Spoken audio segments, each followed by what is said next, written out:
আচ্ছা, পরমাণু নিউক্লিয়াস চ্যাপ্টারে আজকে যেটা আমরা পড়ব সেটা হচ্ছে নিউক্লিয় শক্তি।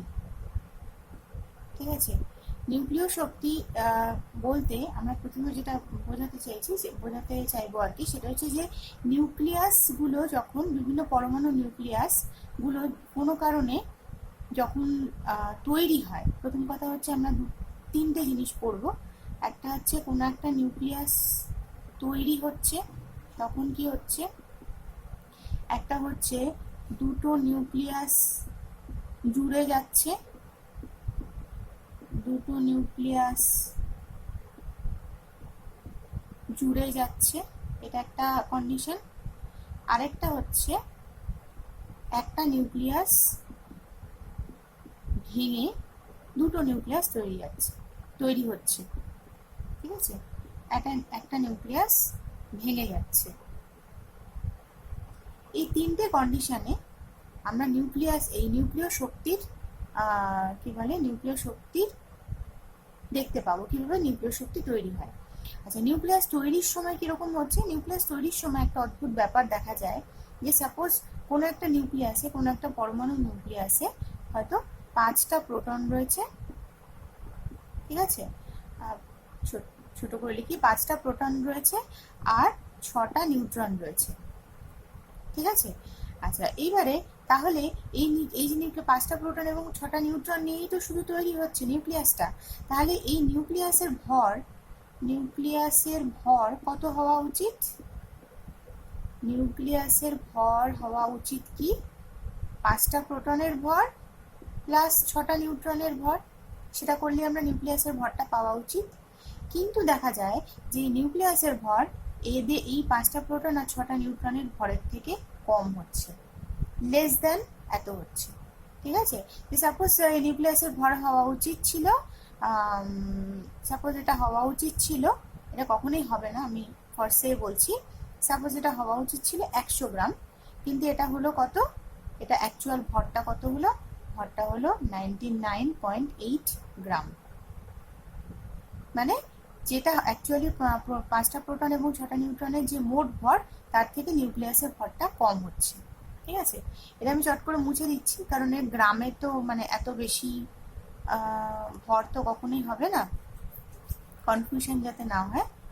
সবসময় আমরা কি জানি যে প্রোটনের ভর বা ইলেকট্রনের ভরের দিকগুলো কিরকম হয়, 10 টু দি পাওয়ার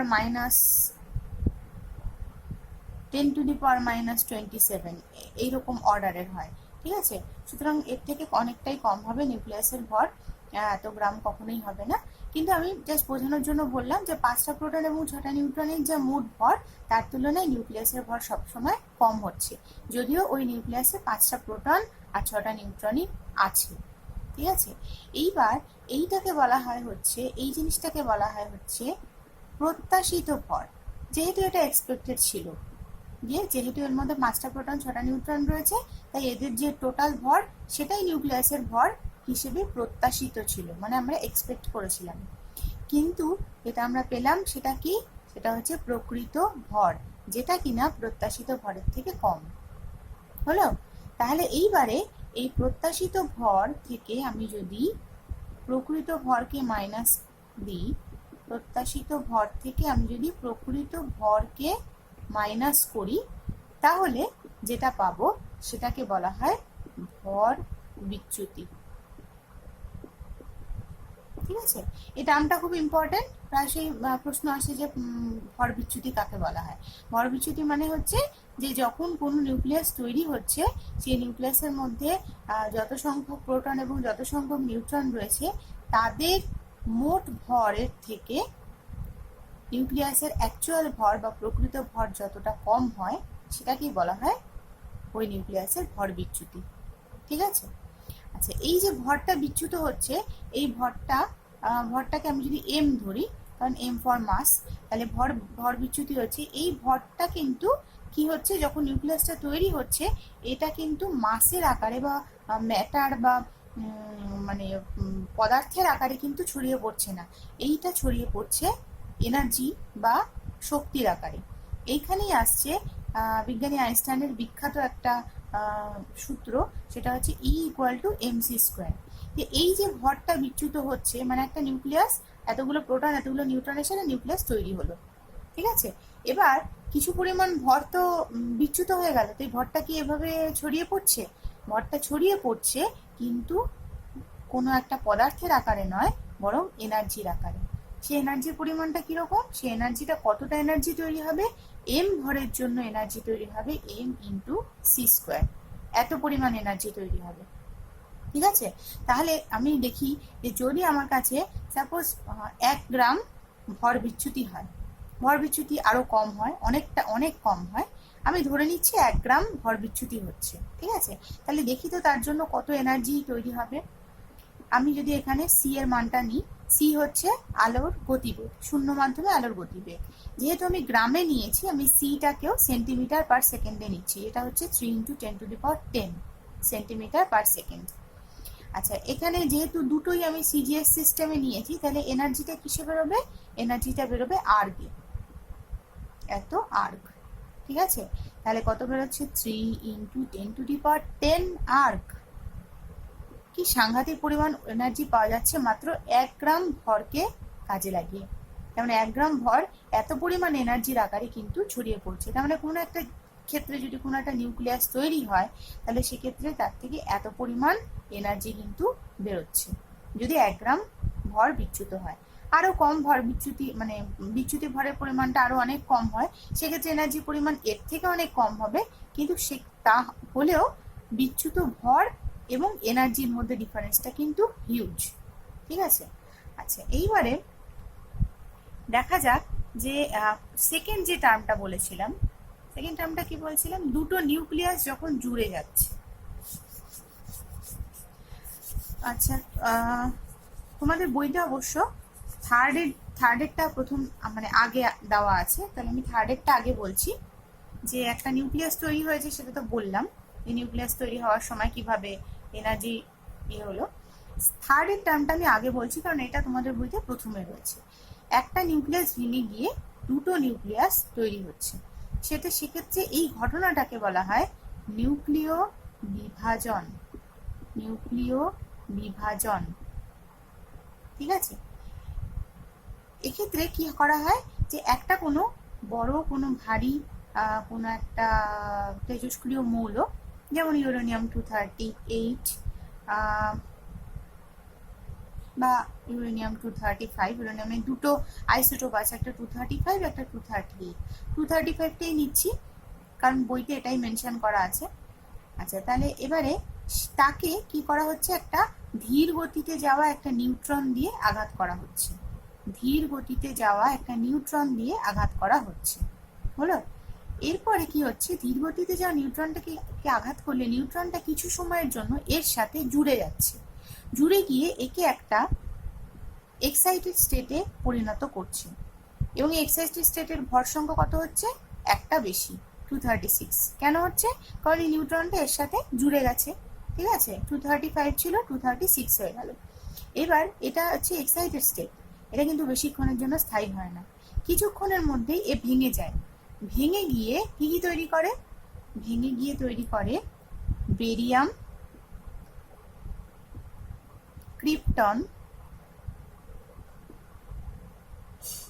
আরো কতগুলো নিউট্রন, আর কিছু পরিমাণে শক্তি। পার্টিকুলার এর ক্ষেত্রে, এই বিক্রিয়াটার ক্ষেত্রে 200 MeV শক্তি তৈরি হয়। আচ্ছা, বেরিয়ামের ইয়ে হচ্ছে 56 141, আর ক্রিপ্টনের হচ্ছে 36 92, আর তার সাথে 3টে নিউট্রন তৈরি হচ্ছে, ঠিক আছে।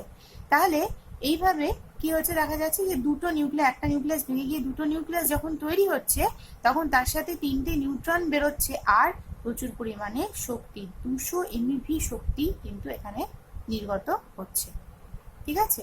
তাহলে এইরকম কোনো একটা বিক্রিয়া যদি আমি ঘটাই, মানে ইচ্ছা করে কোনো একটা তেজস্ক্রিয় মৌলকে নিউট্রন দিয়ে আঘাত করে তাকে দুটো ভাগে ভাঙি, তাহলে কিন্তু প্রচুর পরিমাণে শক্তি এখানে তৈরি হতে পারে, হওয়ার অপশন আছে। এই অপশনটাকে কাজে লাগিয়ে কিন্তু কি তৈরি করা হয়, পরবর্তীকালে পরমাণু বোমার চিন্তাটা করা হয়। যে এইরকম যদি আমি ভাবে তেজস্ক্রিয় মৌল ইউরেনিয়ামকে আমি যদি ভাঙতে থাকি, তাহলে কিন্তু 200 এমইভি প্রত্যেকবারে আমি 200 এমইভি করে কিন্তু এনার্জি পাবো, যেটা হিউজ অ্যামাউন্ট অফ এনার্জি। সেক্ষেত্রে কি করা হয়, এটা কি আইডিয়াটা কি, যে প্রত্যেকবার ইউরেনিয়ামকে আমি যখন একটা নিউট্রন দিয়ে আঘাত করছি, তাহলে নিউট্রন সে কি করছে, বেরিয়াম তৈরি করছে,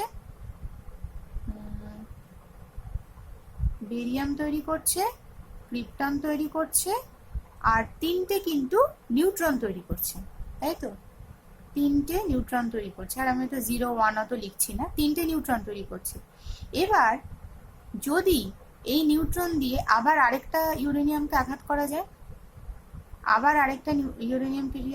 যায়, তাহলে এ কিন্তু আবার প্রত্যেক ক্ষেত্রে তিনটে করে নিউট্রন, প্রত্যেকটা ইউরেনিয়াম আবার তিনটে করে নিউট্রন দেবে। ঠিক আছে?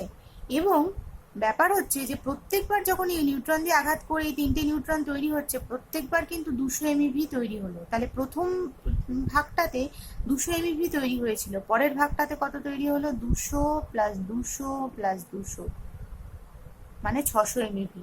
এইভাবে করে কিন্তু আমি যদি এইরকম ভাবে আবার এই প্রত্যেকটা নিউট্রন দিয়ে আবার ইউরেনিয়ামকে আঘাত করি, তাহলে আবার কিন্তু প্রত্যেকটা ইউরেনিয়াম তিনটে করে নিউট্রন দেবে এবং 200 এমইভি করে তৈরি হবে। সেক্ষেত্রে আরো প্রচুর পরিমাণে শক্তি তৈরি হবে। এই বিক্রিয়াটাকে যখন আনকন্ট্রোলড, মানে কোনো রকম মানে কন্ট্রোল করার, মানে এটাকে কোনোভাবে থামানোর ইচ্ছা ছাড়াই এরকম একটা বিক্রিয়া তৈরি করা হয়, এই বিক্রিয়াটাকে প্রথম কথা বলা হয় যে নিউক্লিয় শৃঙ্খল বিক্রিয়া। যেহেতু চেন সিস্টেমে হচ্ছে, সেই জন্য এটাকে বলা হয় নিউক্লিয় শৃঙ্খল বিক্রিয়া।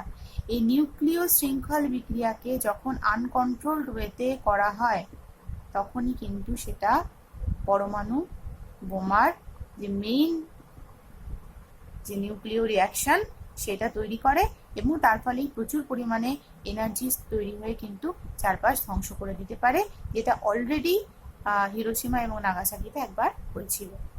ঠিক আছে?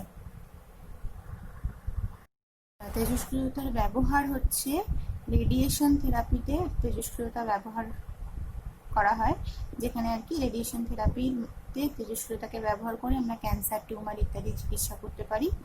আর সেকেন্ড হচ্ছে কার্বন ডেটিং প্রসেসে আমরা ব্যবহার করি, এই দুটো খুবই ইম্পর্টেন্ট আর কি ব্যবহারগুলোর মধ্যে।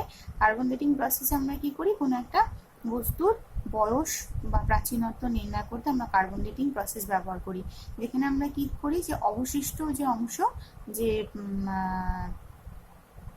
যে কোনো একটা মৌল, যে মৌলের আমি অবশিষ্ট অংশ দেখে বুঝতে পারছি যেটা অরিজিনাল ইউরেনিয়ামেরই অবশিষ্ট অংশ, সেই ইউরেনিয়ামের ক্ষেত্রে এই অবশিষ্ট অংশে C612 আর C614 এর পরিমাণ, আর যে পরিমাণ বিঘটিত হয়েছে তার মধ্যে C6, এটা হচ্ছে যে পরিমাণ আর কি চলে গেছে, বিঘটিত হয়ে গেছে, তার মধ্যে C612 আর C614 এর যে পরিমাণ, তাদের অনুপাতটা বার করে আমরা বুঝতে পারি যে তার বয়স কত।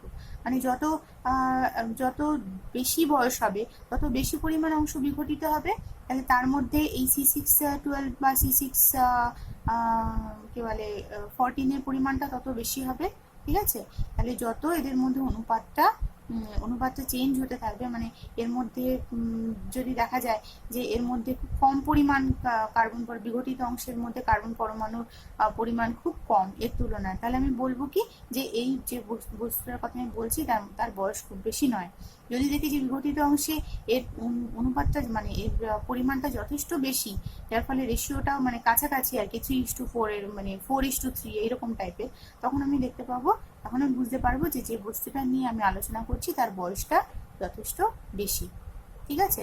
তাহলে এই দুটোই মেন ইম্পর্টেন্ট। এছাড়াও যে ব্যবহারগুলো রয়েছে সেই ব্যবহারগুলো করতে হবে। সাধারণত তেজস্ক্রিয়তার ব্যবহার 2 নম্বরের কোশ্চেনে আসে, এই দুটো ইম্পর্টেন্ট জিনিস, সে দুটো আলাদা করে মনে রাখলেই হবে।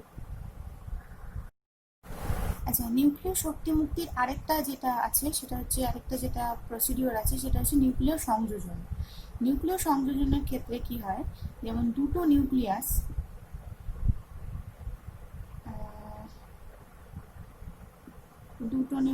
এরকম ভাবে যুক্ত হয়ে আরেকটা নিউক্লিয়াস তৈরি করে, আরেকটা মৌলের নিউক্লিয়াস, যেমন দুটো হাইড্রোজেনের নিউক্লিয়াস যুক্ত হয়ে একটা হিলিয়ামের নিউক্লিয়াস তৈরি করলো। আর 0n1 মানে হচ্ছে একটা নিউট্রন তৈরি করলো, আর তার সাথে হচ্ছে এত এমইভি, পার্টিকুলার এই বিক্রিয়াটাতে এত এমইভি তৈরি হচ্ছে, শক্তি তৈরি হচ্ছে, মুক্ত হচ্ছে। তাহলে এটাও এখানেও নিউক্লিয় শক্তি মুক্তির আমরা একটা উদাহরণ দেখতে পাচ্ছি।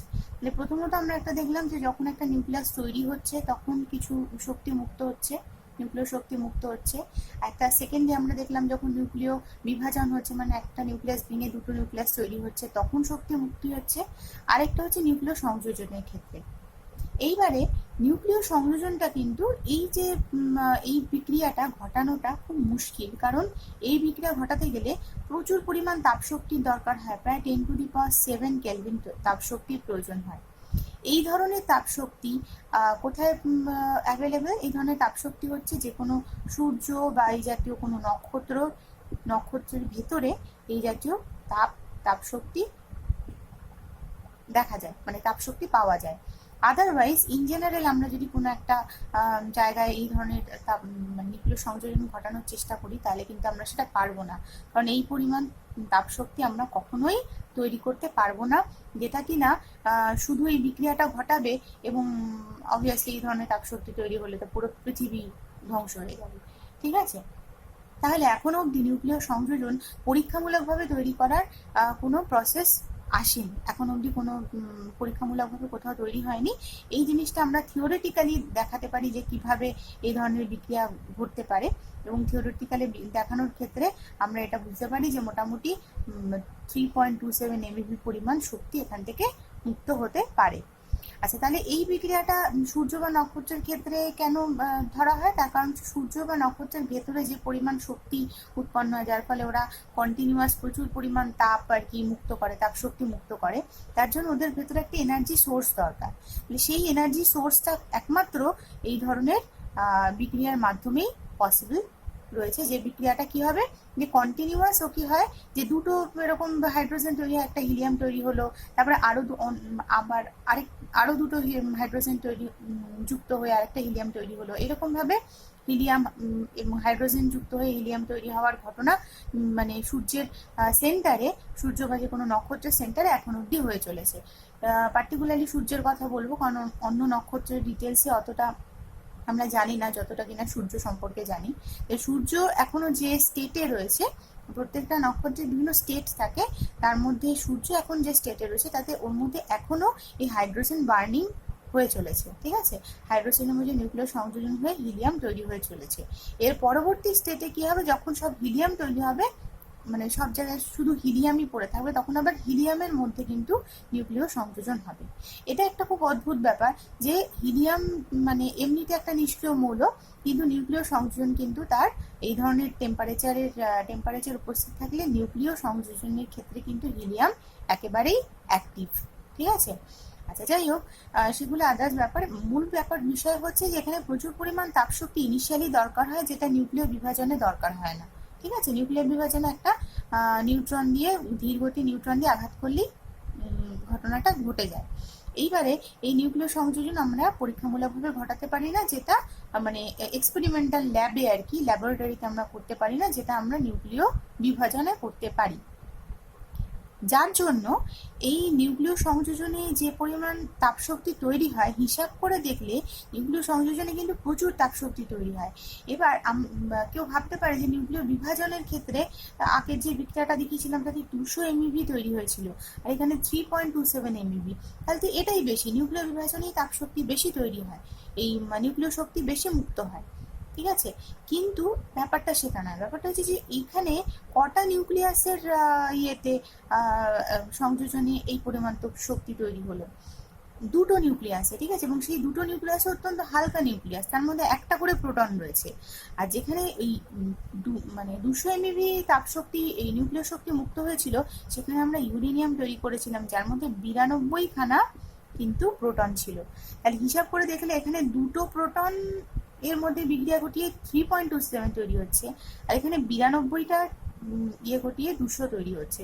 তাহলে আমি যদি এখানে আমি এটাকে আরো যদি প্রায় 45 দিয়ে গুণ করি আর কি, তাহলে 3.27কে 45 দিয়ে গুণ করলে প্রচুর পরিমাণে এমইভি তৈরি হয়। তাহলে বেসিক্যালি এইখানে কিন্তু বেশি পরিমাণে তাপশক্তি মুক্ত হচ্ছে, কারণ অনেক কম পরিমাণ অনেক হালকা নিউক্লিয়াসের মধ্যে বিক্রিয়াতে সেই তুলনায় অনেক বেশি মানে পারমাণবিক শক্তি বা পরমাণু নিউক্লিয় শক্তি কিন্তু রিলিজ হচ্ছে।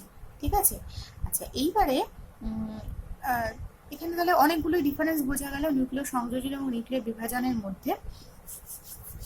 এবার আমাদের এখানে আমরা এখানে নিউক্লিয়ার পাওয়ার প্ল্যান্টের কথা প্রায়শই শুনি, যেখানে হচ্ছে মানে নিউক্লিয়ার পাওয়ার প্ল্যান্টের কথা, সেখানে কি হয়, নিউক্লিয়ার পাওয়ার প্ল্যান্টের কথা আমরা প্রায়শই শুনে থাকি।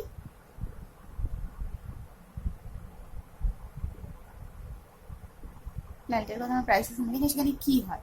আচ্ছা, এটা চলতরিকের একদম লাস্টের একটা ছিল, যেটা অত ডিটেলস আমি কিছু পড়াইনি, কারণ ওগুলোর থেকে বেশি ইম্পর্টেন্ট কিছু কোশ্চেন আসে না, কিন্তু আমাদের জেনে রাখা দরকার। যেখানে হচ্ছে যে তাপ শক্তি থেকে বেসিক্যালি বিদ্যুৎ শক্তিটা তৈরি হয় কিভাবে। আমরা কোনো জলকে, ঠিক আছে, উত্তপ্ত করতে থাকি আগুনের সাহায্যে, সেইটাকে আমরা, সেই যে স্টিমটা তৈরি হয় সেই স্টিমটাকে আমরা চ্যানেলাইজ করি একটা টারবাইনের ওপর। টারবাইনের ছবিটা বাজে হচ্ছে, টারবাইনের উপর আমরা সেটাকে চ্যানেলাইজ করি। সেই টারবাইনটা, এইখান থেকে যে স্টিমটা বেরোচ্ছে সেই স্টিমের প্রভাবে টারবাইনের চাকাটা ঘুরতে থাকে, এবং তারপর এই টারবাইনটা কি হয়, চাকাটা ঘোরার ফলে এর থেকে বিদ্যুৎ শক্তি তৈরি হয়। ঠিক আছে, তারপর এটাকে আমরা মানে টারবাইনের চাকাটা ঘোরার ফলে শক্তি তৈরি হয়, এবং তারপর মানে আচ্ছা, মানে তারপরে কি হচ্ছে, টারবাইনের চাকাটা তো ঘুরতে শুরু করে। এবার তারপর হচ্ছে আমরা এখানে একটা ডায়নামো বা জেনারেটর ব্যবহার করি। ঠিক আছে, আমি এটাকে এমনি জেনারেটর লিখলাম, জেনারেটর বা ডায়নামো ব্যবহার করি। এবং জেনারেটরে কি হয়, জেনারেটরে আমরা গতিশক্তি থেকে তড়িৎ শক্তি তৈরি করি। সেটা কিভাবে করি সেটা ডিটেলস আমি পড়িয়েছিলাম। তাহলে সেখান থেকে আমরা এখানে তড়িৎ শক্তিটা পাই। ঠিক আছে, এত ডিটেলস এখানে বলার কি মানে, একটাই বলা যে নিউক্লিয়ার পাওয়ার প্ল্যান্টে আমরা কি করি, এই যে তাপ শক্তিটা ইউজ হয় না, এই তাপ শক্তিটাকে আমরা রিপ্লেস করে দিই এই যে নিউক্লিয় বিভাজনের ফলে, নিউক্লিয় বিভাজনে উৎপন্ন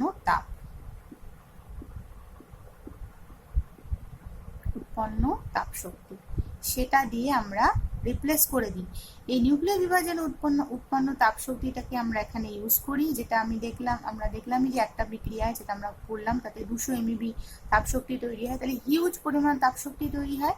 সেখান থেকে আমরা কি বলে স্টিম তৈরি করি, ওই তাপ শক্তি ইউজ করে আমরা স্টিম তৈরি করি। সেই স্টিম তৈরি করে সেখান থেকে আমরা টারবাইনের চাকা ঘোরাই। টারবাইনের চাকাটা ঘুরতে শুরু করলে টারবাইনের সাথে যুক্ত যে জেনারেটর, সেই জেনারেটর তড়িৎ শক্তি উৎপন্ন করে। তাহলে আমরা এরকম মানে সুবিধাটা কি, সব সুবিধাটা হচ্ছে যে এমনি তাপশক্তি ইউজ করতে গেলে প্রথমত আমাদের কয়লা বা অন্যান্য জ্বালানি ইউজ করতে হয়, যে এই জ্বালানিগুলো আমাদের মানে অন্যান্য কাজে লাগতে পারে, আমরা সেটাকে তড়িৎ শক্তির কাজে ব্যবহার করছি না করে আমরা পরমাণু শক্তি ব্যবহার করছি, যার ফলে তড়িৎ প্রচুর পরিমাণে উৎপন্ন হচ্ছে এবং কয়লা জাতীয় অন্যান্য জ্বালানিও কিন্তু সেভ হচ্ছে। ঠিক আছে, নিউক্লিয়ার পাওয়ার প্ল্যান্টে এই ঘটনাটা ঘটানো হয়। এবার নিউক্লিয়ার পাওয়ার প্ল্যান্টে এই যে সবসময় যে 200 এমইভি শক্তি ইউজ হয় তা নয়, আমরা যে নিউক্লিয় শৃঙ্খল বিক্রিয়াটা পড়েছিলাম, শৃঙ্খল বিক্রিয়া, চেইন রিয়াকশন, সেই শৃঙ্খল বিক্রিয়ার অনিয়ন্ত্রিত ব্যবহারের ফলে কি তৈরি হয়েছিল, পারমাণবিক বোমা, তাই তো। সেই বিক্রিয়াটাকে আমরা যদি সেটাকে যদি নিয়ন্ত্রিত আকারে ব্যবহার করতে পারি, তাহলে 200 এমইভি থেকেও আরো অনেক বেশি শক্তি উৎপন্ন হবে। আমরা দেখেছিলাম যে জাস্ট নেক্সট স্টেপেই 600 এমইভি তৈরি হয়েছিল, তাই তো। এরকম ভাবে নেক্সট স্টেপে যখন 600 এমইভি তৈরি হয়েছিল, তারপর তার নেক্সট স্টেপে আরো বেশি তৈরি হবে, তাই তো। তার নেক্সট স্টেপে আরো বেশি, মানে প্রায় ওখানে সম্ভবত 636 এমইভি মতো তৈরি হবে ওখানে। তাহলে প্রচুর পরিমাণে তাপশক্তি ওখানে উৎপন্ন হচ্ছে। তাহলে সেই তাপশক্তিকে আমরা ব্যবহার করে, সেটা নিয়ন্ত্রিত হবে, মানে একেবারে কন্টিনিউয়াস চলতেই থাকবে, একেবারে এক্সেসিভ তাপ উৎপন্ন হবে তা নয়, সেটাকে নিয়ন্ত্রিত মানে যে স্টেপে আমি বন্ধ করতে চাইবো সেই স্টেপে যাতে আমি বন্ধ করতে পারি। মানে আমি এখানে ইউরেনিয়ামকে থেকে তৈরি করতেই থাকলাম, বেরিয়াম, ক্রিপ্টন, তারপরে এখানে নিউট্রন নিউট্রন নিউট্রন রয়েছে, তো তারপরে স্টেপটা গেলাম, তারপরে স্টেপে ইউজ করলাম, ঠিক আছে, সেখান থেকে আবার হলো। এবার আমি হয়তো চাইছি যে এই স্টেপেই জিনিসটাকে বন্ধ করে দিতে, মানে যে 600 এমইভি তৈরি হলো সেই 600 এমইভি তাপশক্তি আমি ইউজ করবো, ঠিক আছে।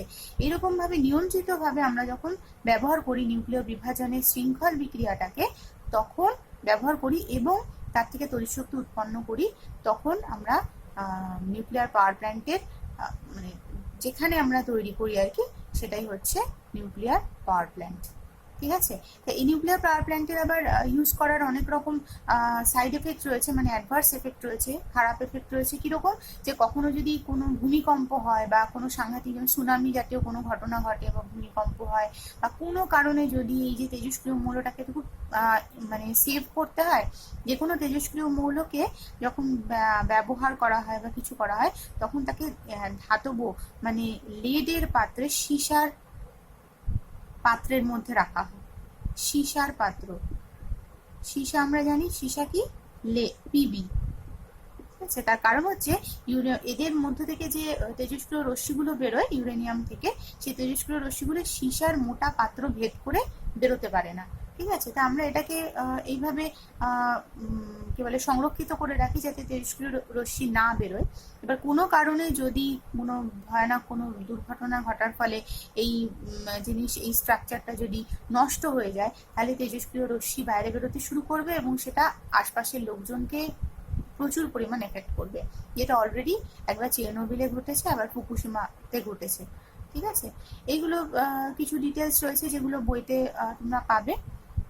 মেইন ব্যাপার হচ্ছে যে নিউক্লিয় বিভাজন, এবং নিউক্লিয় বিভাজন থেকে আমরা তড়িৎ শক্তি তৈরি করতে পারি, প্রচুর পরিমাণে তড়িৎ শক্তি করতে পারি, কিন্তু এটা খুব কস্টলি প্রক্রিয়া, ঠিক আছে। এই নিউক্লিয় শৃঙ্খল বিক্রিয়াটা খুব কস্টলি প্রক্রিয়া এবং খুব ডেঞ্জারাসও। আমাদের খুব ভেবে চিনতে এই ধরনের নিউক্লিয়ার পাওয়ার প্ল্যান্ট ইউজ করা উচিত এবং জনবসতি থেকে অনেকটা দূরে করা উচিত, যাতে কোনো রকম দুর্ঘটনা ঘটলে সাধারণ মানুষের গায়ে তেজস্ক্রিয়তার আঁচ না আসে, ঠিক আছে।